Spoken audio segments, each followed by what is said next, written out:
Hey, my name is Jared Moon, and I'm part of a group of underground athletes you've probably never even heard of before. We don't rely on fancy equipment for training, and most of us don't even have gym memberships. In fact, our motivation comes from within. You see, we have jobs, families, and responsibilities, but we still have big goals, and they aren't getting achieved at a global gym. For that reason, we have to do things differently. Our training has to be smarter. We don't have every piece of equipment known to man or a ton of time to train, and we don't need it, because we are achieving amazing things without it. So how do we do it? If you ask your average personal trainer or gym goer, they'd call us crazy. Yet we're seeing results better than most every single day.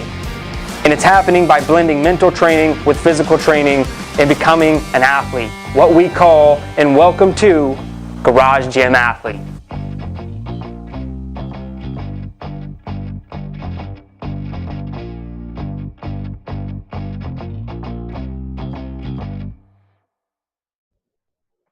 All right, ladies and gentlemen, welcome to the Garage Gym Athlete Podcast. Jared Moon here with Joe Courtney. What's up, Joe?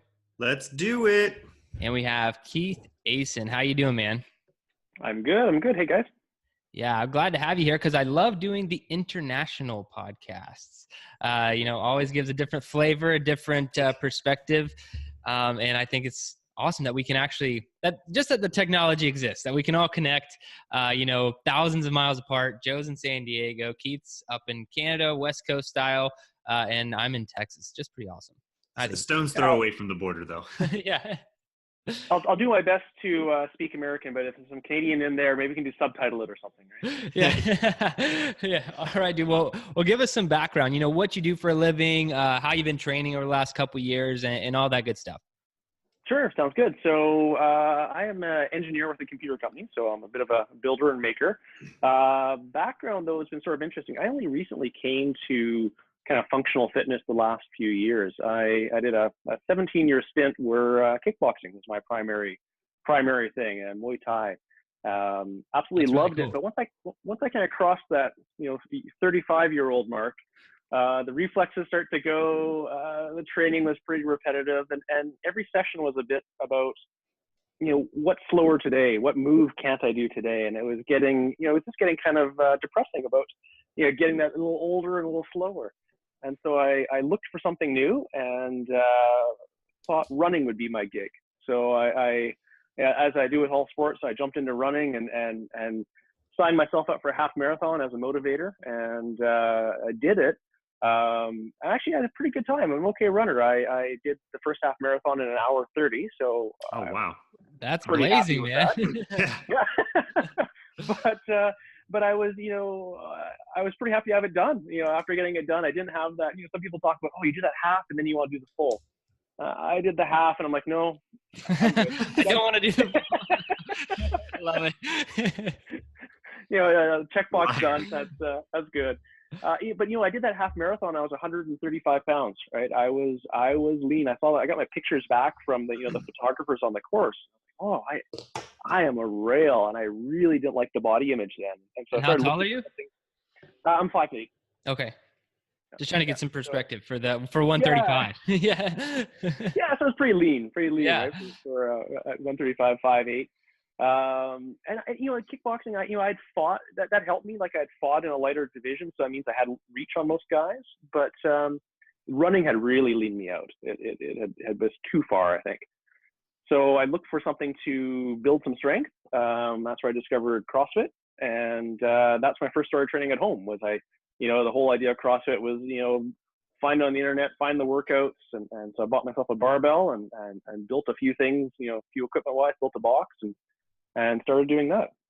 Nice. So you're pretty handy? Yeah, I'm pretty handy. My dad was a carpenter. I'm not to his skill, but for the home gym stuff, I've worked my way through the end of 3 do-it-yourself section of most of those projects I've tackled. So. That's awesome, man. I always joke when I talk to people about it that I did have an unfair advantage because, like you, my grandpa was a carpenter. My dad worked with him all the time, and so if I ever needed some help or was like, how do I do this? I already had some of the skills, and then if I really needed help, I'd just call him in, be like, hey, we're building something this weekend. It's going to be kind of crazy. You're going to help me out. So having that in the family really helps. It does. I like the problem solving of it too, right? Where it's like, okay, how do we make this better? Or how do we get through this, this challenge or this hurdle? And I've got a GHD on the go right now, which hopefully I can put on the Facebook site here in the next week or so. That if everything goes as planned, we'll share that. If it goes horribly, you may never hear from me again, right? So wait, so this is a DIY GHD? Yeah, exactly. Awesome, dude. Yeah, you gotta share that. I have had some variations over the years. You have to scroll like way deep into the Industry Fitness archives to see. I don't promote them that publicly because of how, like you said, it's a little precarious the way I had set things up. But I would love to see what you got when you do it, man. All right, so tell me a little bit about your garage gym setup. Or Joe, what do you have? Sorry. I married into the handy carpentry people, so I just invite the in-laws over and I just cook for them because I can't do anything. I didn't make our plyo boxes; they were made for us. But I provided the meals. So. Well, I don't have like finishing carpentry. So like my dad would build houses and could do finishing. I don't have that level of skill. But for garage gym stuff, it doesn't have to be pretty. It has to be strong. And as an engineer, I build everything twice as strong as it needs to be. So it works for garage gym stuff. No problem. That's awesome. And so where is your setup? Are you actually in a garage, detached space? What do you have going? I've got a bit of a weird room in this house that we have that I think that the house initially was meant to have a crawl space. And then when they built it, it turned out to have, they made it sort of like a walkout where it's like, hey, you actually do have like a 6-foot ceiling down here. We could give you guys a couple of little rooms. Now, we didn't build the house, but when we moved here, there's 2 rooms that are basement, but you're not accessible from the main, like from inside the house. You have to go out and downstairs and around to the outside.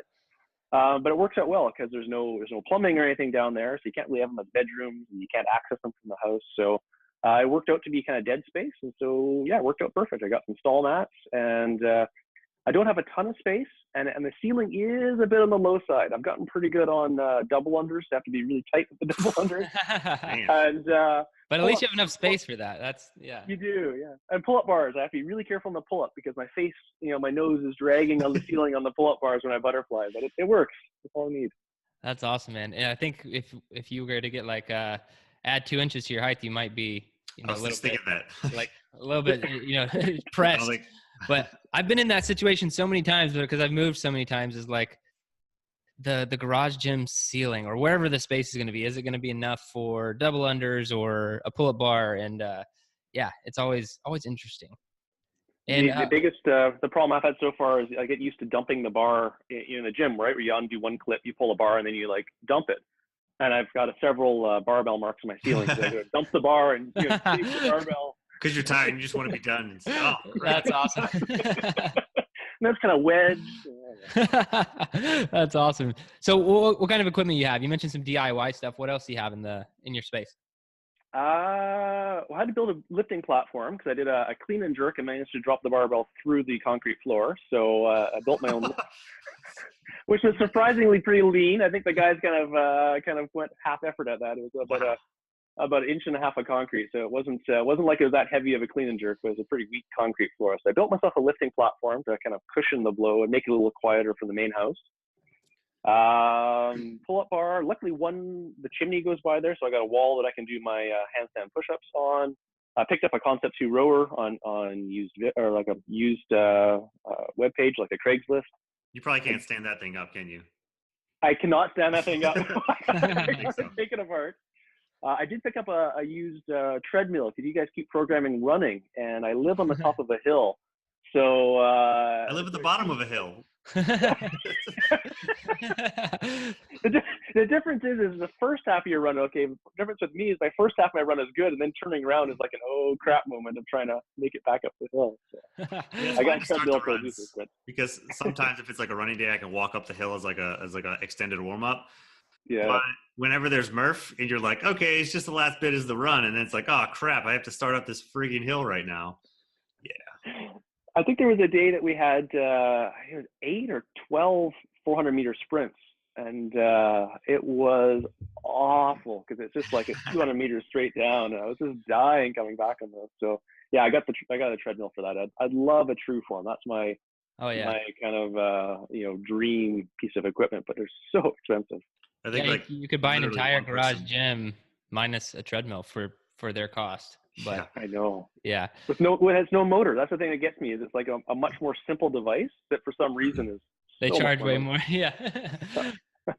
So, why did you just decide to start a garage gym? So a few things. I initially started, like I said, with CrossFit and thought I could do that on my own. But one of the things I first struggled with was the language of CrossFit. Right, looking at the workouts, it was like I'd do this workout if I knew what half those words meant, and and I had no Olympic lifting background, so I had no idea how to snatch properly. So I ended up joining a local CrossFit gym and trained there, and actually kind of really drank the Kool-Aid there. I did really enjoy that, and actually started the garage gym got a little dusty because I was mostly going to the local box. But something that I know we've discussed, the three of us discussed earlier, because I reached out to you, was general CrossFit programming wasn't really helping me with my strength. So I had the cardio background from my kickboxing days, but I was really lacking on the strength side of things. So I wanted to supplement what I was doing in CrossFit with some lifting.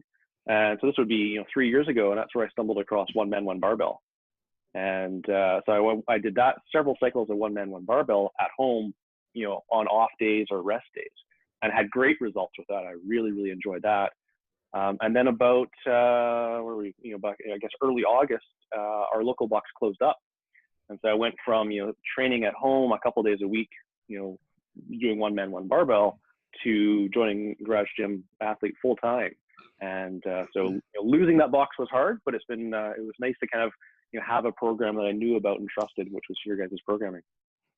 That's awesome, man. That's similar to a lot of athletes, how they kind of progress through things. And I love the community aspect of CrossFit. The thing that kept me out of CrossFit boxes for the most part was not being able to do my own programming. That's what kept me out. But the community aspect is so awesome, because I have been a part of CrossFit gyms over the years and in the military, and even been able to coach at some of them.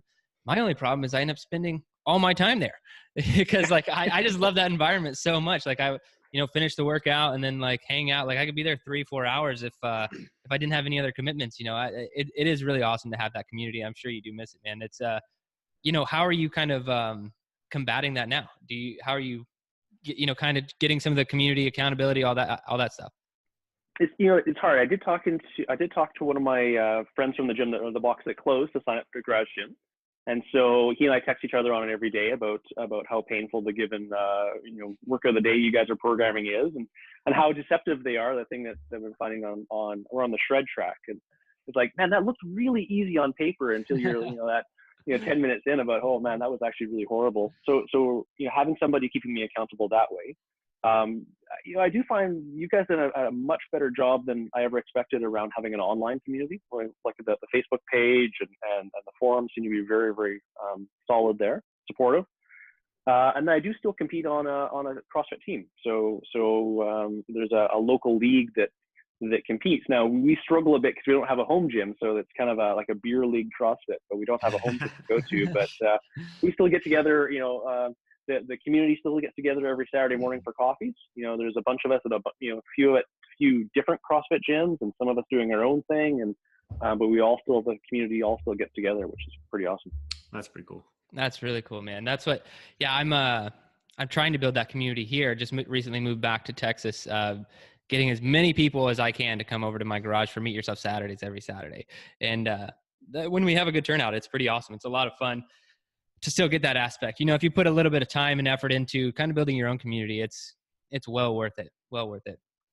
What we've been doing for Meet Yourself Saturdays is Victoria is a naval city. So we go to the naval base because a lot of the guys we trained with were military members. And they do let the public in. So the group of us show up there at the military base, and they have a really weird kind of functional fitness area in the gym. It's sort of shared with the main gymnasium area. So every once in a while you're lifting and you get dinged by a basketball or a badminton birdie. Nice. but otherwise it's pretty good. They have all the equipment you can imagine there. And so we've been doing the Meet Yourself Saturdays there. Oh, cool. That's really cool. Now I want to hear a little bit more about where you're at. We talked about it kind of before we hit record. So I want to have everyone else kind of hear about your environment, because you're in Canada. A lot of people might think one thing, but it could be the exact opposite. So give me a little bit more about weather and what it's like in your part of Canada. So I'm based in Victoria, BC. So it's on Vancouver Island. We're off the west coast of Canada, fairly large island, but we're the envy of Canada when it comes to weather. We don't get snow and cold very often. We're very temperate. Think Seattle climate. So it's rainforesty. Winter for us is a lot of rain. Although nowhere near as rainy actually as Seattle or Vancouver. We're sheltered a little bit from the Olympic Peninsula that comes up. So thanks, Washington. We appreciate that. They dry those clouds out a bit. So we can usually train outside most of the year. We can run. Hiking is year round. So as far as extra activity, people can hike and run, cycle outdoor year round, which is fantastic. That's awesome. That sounds really awesome because you're avoiding all of the Canadian cold that you hear about, and then you said you're avoiding the absurd amount of rain, in the Seattle area. So you really do have the best of both worlds. I've never actually been to Victoria, but I've seen friends go on vacations, post pictures. It seems like absolutely beautiful spot. How did you end up there? Was it work, or did you decide to move there? Well, my work is lucky enough. I work from home most of the time, and I grew up in southern Alberta. So for the American viewers, think of Montana, that kind of a climate. So we had the bitter cold, long winters, and I always dreamt of getting out of that. And so initially, kind of thought about moving to California. Our company's based in Silicon Valley, and my company was okay with that. But we went down there and kind of looked at the cost of living of living in Silicon Valley, and went, oh man, this would change our lifestyle pretty radically. But I did want out of the cold, so I was able to again negotiate both with my significant other, my wife, and as well as business to say, hey, I kind of cover a big territory. I support Western Canada as it is. So do you really care which airport I call home? And I said no. So looked at the kind of the climate and really picked it for that. Now I take a lot of ribbing because Victoria is known as retirement. Retirement area. I'm sure Florida of Canada. Yeah, exactly. Anybody from Florida knows what I'm talking about. You get teased about it all the time, but that's okay. They're just jealous, Yeah, that's awesome, man. That I did not know that as a retirement area. That's cool though. It's doesn't seem like there's so much outdoor stuff to do. You seem like it would have like all types there, but that's really awesome. No, there is. That's the secret of it. Is it actually, especially the community we're in, is actually a pretty young neighborhood. So there is lots of hiking and biking and kayaking year round. It's just sort of known, for Canadians that want out of the bitter cold of the prairies. They retire here, so we get teased for it. But that's okay. They can haters can stay away. We'll keep it to ourselves. All right, Joe, we might have to do it, man. Go up to Victoria. I'm very okay with it. Yeah. That's. I mean, some of the other international athletes are just a little bit harder to get to. Is the New Zealand, Australia? Those are a little bit. Victoria, I mean, let's not sleep on New Zealand, but. Yeah, exactly. It's a hell of a long flight. Yeah. All right, man. So I kind of know what you were doing before. You were, garage gym athlete, going from CrossFit, looking for a little more strength training. So. What are some of your goals? What are you looking to do right now in your current training? I can't tell you how long I agonized over the various tracks because I'm sure that's a common one. But I was like, yes, I want that from that track, and I want that from that track. I really like the idea of hard to kill because it felt very CrossFit-y. But at the same time, I wanted to supplement my strength like I was previously. So that was what appealed to me about shred. But I did also want to supplement just strength, which the strength track. So I was really torn. That's really what I'm trying to maintain is to keep my cardio where it is. I'm over 40 now, so I'm not expecting to, make regionals or anything, but cardio, I tend to build pretty quickly. Strength is something that if I neglect that for a few weeks, it just seems like it disappears, really, really quick. So that's my current goal is to try to keep building some strength. I sort of have a little mission of the drive for 175. I'm walking around at 165 now. So through CrossFit and Garage Gym Athlete, put on 30 pounds from when I was running, which is, I'm really happy with. That's awesome, man. But I'd love that last 10, and I'm sure it's the same as losing. It's always the last 10 pounds. It's hard to do. Yeah, and there becomes a point where your body's like, there's like a standard like walking around weight, right? Like where you can walk around and it's relatively easy for your body to maintain it. Now it's different for everybody. I don't know where it's at for you. I know where it's at for me. Anything, if I want to intentionally be above 195 in the 200s, but a lean version of that, it is very challenging. Like I have to be eating constantly to get a muscular version of that. It's if I wanted to just gain the weight, I could probably do that in other ways. That might be where you're at, which is about 10 pounds difference from, I said around 185 to get to 195 would be challenging. So I think that's where you're at, man. It's like that last little bit that takes so much discipline and dedication to get to right where you want to be. And I know like people try to lose weight and like, oh, it's so bad you have to eat all the time, but it really is. Yeah, I am working with a nutritionist, and like every week she's introducing like, okay, we're gonna add another meal in here, and then we're gonna add another. It's like my day is laid out. Made the joke I eat like a hobbit now, right? Where I've got breakfast, and I got second breakfast, and I got 11sies, and I've got noon. Like it really is that, and it's hard to have that discipline all the way through.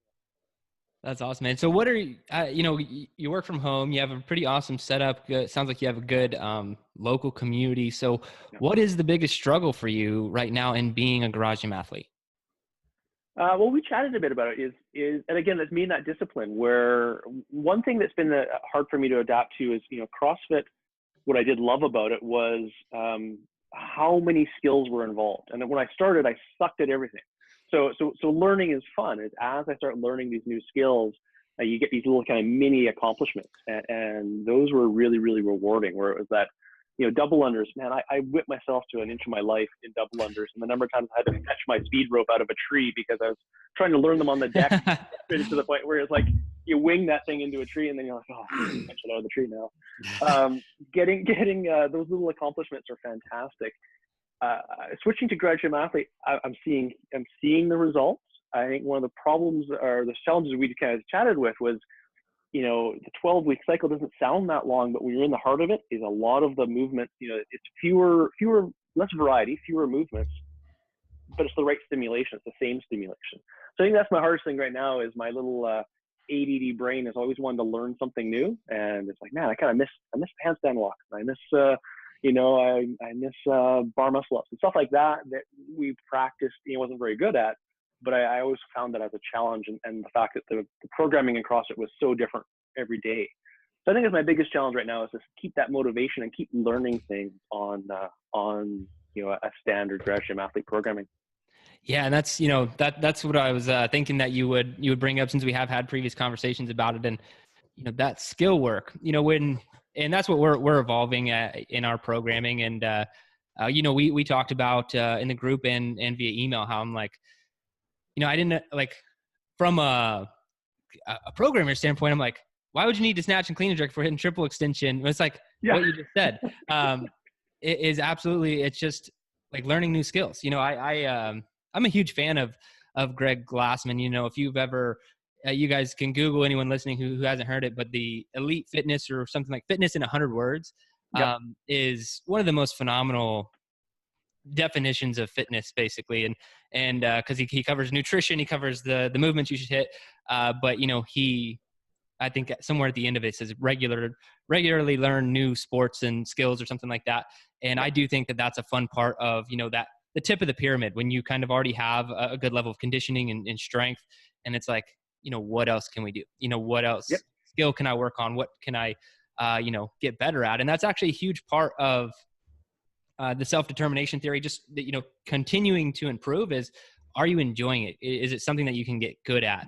And so that part for me has been a huge mental shift over the last couple of years, because we get a ton of athletes asking for more Olympic lifting, more skill work. And that's something that we want to develop, especially, pretty heavily in 2019, introducing a bunch of new tracks and new ways for athletes to do that, man. But it is definitely something difficult for a lot of athletes. And Joe, I know that you sometimes skip meet yourself Saturday altogether to work on, I don't know if it's necessarily skills, but maybe your bicep and butt. I don't know what the Saturday, Yes. You do something special on Saturday. Tell me a little Butts bit about it. and buys on Saturday. That's the thing. Sometimes at the same time.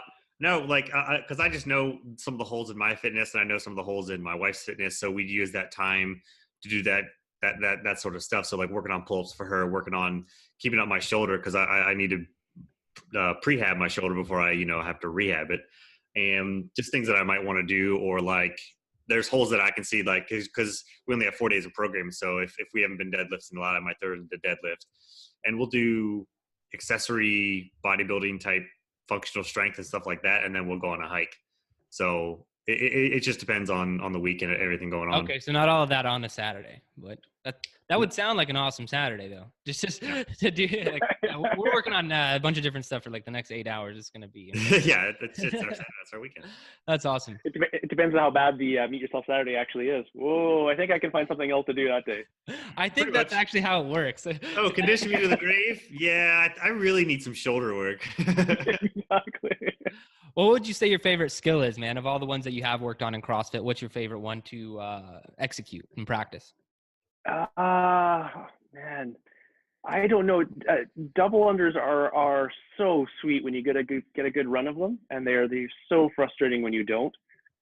Twice now in competition, they've left me. You know, I'll knock out a set 100 no problem and warm up, and then you get to the competition floor and they just leave you, right? And so when you get those, it's good. Handstand push-ups are one that I feel really proud of too. It's something that I'm good at with my lighter body weight. You know, my chicken legs don't weigh a whole lot, so handstand push-ups are good for me. I don't know. And then the butterfly pull-up, that was the other one that I'm pretty proud of getting that. A lot of frustration, a lot of pouring hands trying to get the cycling right on those. So I don't know, one of those three would be one of them. Did you do the workout Broken Arrow when we had it programmed? I don't know if you did or not, or if you've been around. It came up. Yeah. I remember looking at it. That's super long, like 2 hours. Yeah, so it's got a Murph in it. It's got a bike ride in it, and then it also has 1,000 double unders in it. we may have done a slightly modified version of Broken Arrow. I don't think many people did the 1,000. Yeah, that one. I mean, that's the competitor version scaled down. But you're talking about double unders. If you're not good at double unders, that would be the most frustrating workout on the planet Earth. I know my buddy was doing it, and he really wanted to do the 1,000. He wanted to keep everything at the competitor level, and I was like, all right, dude, that's fine. And I finished the workout, and he was on the double unders, and he's not good at double unders. Like he was like, he's getting tripped up every 3 or 4 type. No. And I was like, yeah, we got to like, I'd been done for like 30 minutes, and I was like, all right, dude, like maybe you do a couple hundred, like maybe not 1,000. And so I finally convinced him to scale down. But those can be incredibly frustrating, but also very rewarding, like you said, if you get them. It was Meet Yourself Saturday. It was about 3 weeks ago. Was it it was 200 pull-ups, and every time you drop was 100 double unders. Under pressure. Yeah. Under pressure. I did that. It was funny. I thought I RX'd it, and I was really, really proud of myself. And then wasn't until I was entering my score that I realized it was actually 200 pull-ups, not 100 pull-ups. I did the 100 pull-ups. Yeah. But at that point, it was like, I'm not going back. I have done it. I felt fine on Sunday, and then Monday, the traps tightened up to the point where my biceps and my traps were so sore. I probably was about 4 or 5 days before I could reach, you get the T-Rex arms, and I go to reach for a glass of water, and, I come up short because I couldn't fully straighten my arms. That one was bad. I remember the very first time I did that, it was so many double unders, but I remember getting to the point of like just complete muscle failure on the pull-ups. And it was like 198. And I was like, I just got to finish it. And I had to drop it like 199 or something. I was like, oh, great. More double unders. Yeah, that one's brutal. Exactly. All right, dude. So let's get into hardest workout you've ever done. I thought about that ahead of time. And it always feels like it's whatever one we just completed is the hardest workout, but only one workout has had me almost pass out, and it was I think the open workout 17-1, which was 50-pound dumbbell snatches and burpee box jump overs, and I think it was a 12-minute AMRAP, so it was just flat out for 12 minutes, and I don't know, somewhere around the 8 or 10 minute mark, I remember reaching for the dumbbell and then suddenly finding myself several feet away from the dumbbell. And as I'd reached for the dumbbell, I started to pass out a little bit, and like, nice. It was like you were like a drunken sailor. You just suddenly kind of listed to the left and kept on going. And I managed to pull it back together and finish it. I had a pretty good score on it, but it was probably the most I've ever hurt. And obviously my form suffered at some point because at 3 a.m. the next day, my low back tightened up from obviously poor form on the dumbbell snatches. And yeah, I hobbled around like an 80-year-old for the following day. That was probably the most painful one I've ever done. That's some extreme intensity, man, taking it to unconsciousness almost. That's Or the glory that the open will get you, right? All the yeah. Hey, for what purpose? it's a good benchmark of your fitness, right? Yeah. All right. In your opinion, what's the best activity for building mental toughness? Mental toughness. I think one of the toughest things I think is working out alone. So as much as I love the community at CrossFit, and I find that the group is really supportive, and yeah, you might push yourself harder. From a mental toughness standpoint, is being able to push yourself to a good result on your own. Because when you're on your own, it's really, really easy to have that self-talk and convincing yourself to, oh, don't go so hard, or don't do as much. And I think that's what CrossFit is good, is you have that community always pushing you to try harder. But from a mental toughness standpoint, when you're alone and you're doing something and you can quit, nobody's going to notice or nobody's going to care. That's when I think the mental toughness is to really still buckle down and actually, put the work in and put it in at an effort level that is deserving of what you do if you had people watching you. And for me, I find that's the hardest thing mentally to push through. Yeah, and the deals my brain tries to cut with me in the middle. It's like, why don't we just slow down, or how about one less round? Always something I have to fight against. And I absolutely agree with you that it builds mental toughness every time you're able to push that, a little bit further away from your conscious mind. All right, now if you could only have one piece of equipment to train with for the rest of your life, what would it be?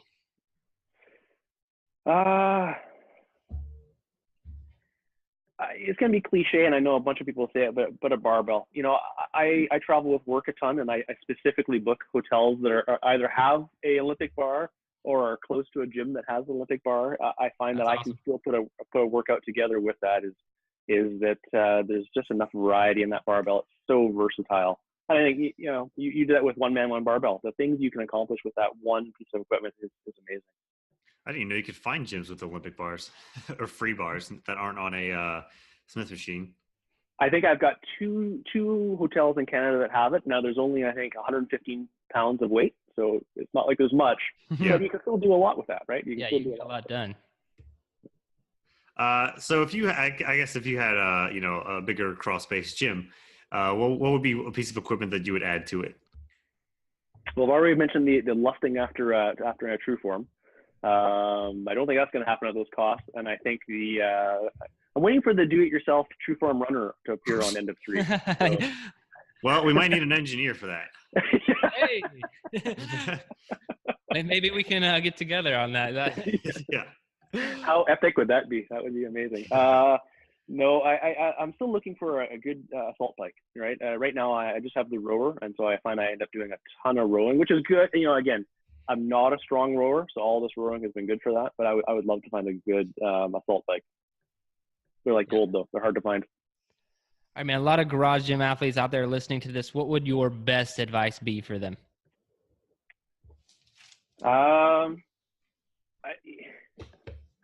To really just trust the process as far as timing, right? None of this stuff happens overnight, and as much as you look back on the things you've accomplished over a period of time, they can happen in a hurry. But the things that I don't think anybody gets as good as they are in a particular item very quickly. And so I guess maybe the best bit of advice is to work on the things you're weak on and the things you probably don't enjoy doing rather than things you do enjoy. Definitely plan some time to do the movements that you like and the portions you like, but spend most of your time on the things that you're not good at and you don't enjoy doing, because that's ultimately going to get you the better results in the end. Awesome, man. Well, Keith, it's been a blast having you on the Garage Gym Athlete podcast. I know I've learned a lot and had a lot of fun talking to you, and man, I appreciate your time. No problem. Thanks for having me, guys. Looking forward to being part of the community more and hopefully some new maker some DIY projects being posted. Yeah, exactly.